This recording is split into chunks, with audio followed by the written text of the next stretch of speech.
Magandang araw mga ka-asenso. Ngayon po ay nakalipas na po ang 1 oras mula nung inilabas po nito ang placenta. Dahil nahirapan po itong mag-labor, magbibigay po tayo ng Sustalin LA. Ito po ay oxytetracycline o Sustalin LA. Bibigay po tayo ng 10 ml. Intramuscular, isang inject lang 10 ml. Dahil ang Sustalin LA po ay 200 mg po ito. So 10 ml po ang ibibigay natin. Mag-inject po tayo dito, intramuscular po ito. Massage lang natin. Ito. Papunta sa ulo po yung pag-inject. Ito po yung karayom na gagamitin natin. Number 12 po ito mga ka-asenso. Higpit na yan. Kukuha natin ng gamot.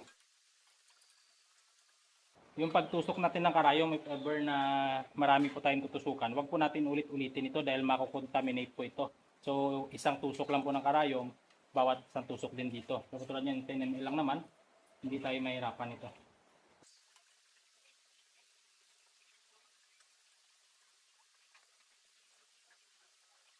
Ayan po, Sustalin LA. Oxytetracycline po yan. 10 ml po. Tanggalan lang natin ang hangin para hindi po masaktan yung...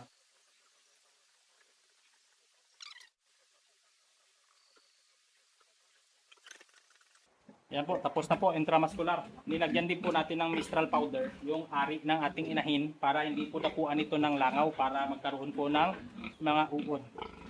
Ito po yung Mistral powder.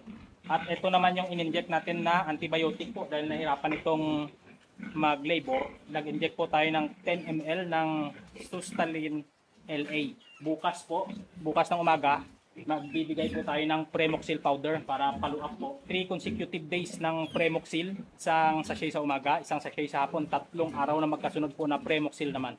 Massage lang natin para hindi masaktan. Ayan po, hanggang dito na lang po sa mga nagtatanong kung ano yung in-inject natin after mga anak ang inahin. Sustalin LA po.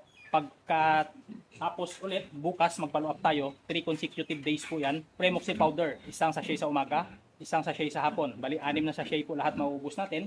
Pagdating naman ng ika 4 days, Super 4 po.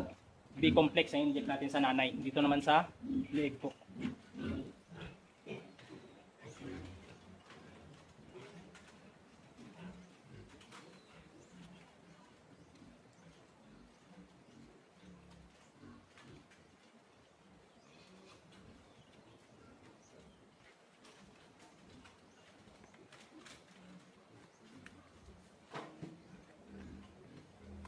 Yan po, nagpapahinga na po yung ating saw.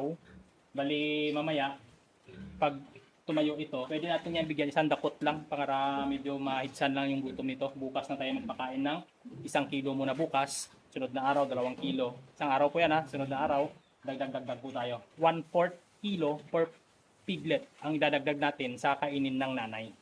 I-update ko din po kayo sa mga ginagawa ko dito araw-araw. Maraming salamat. Hanggang dito na lang po.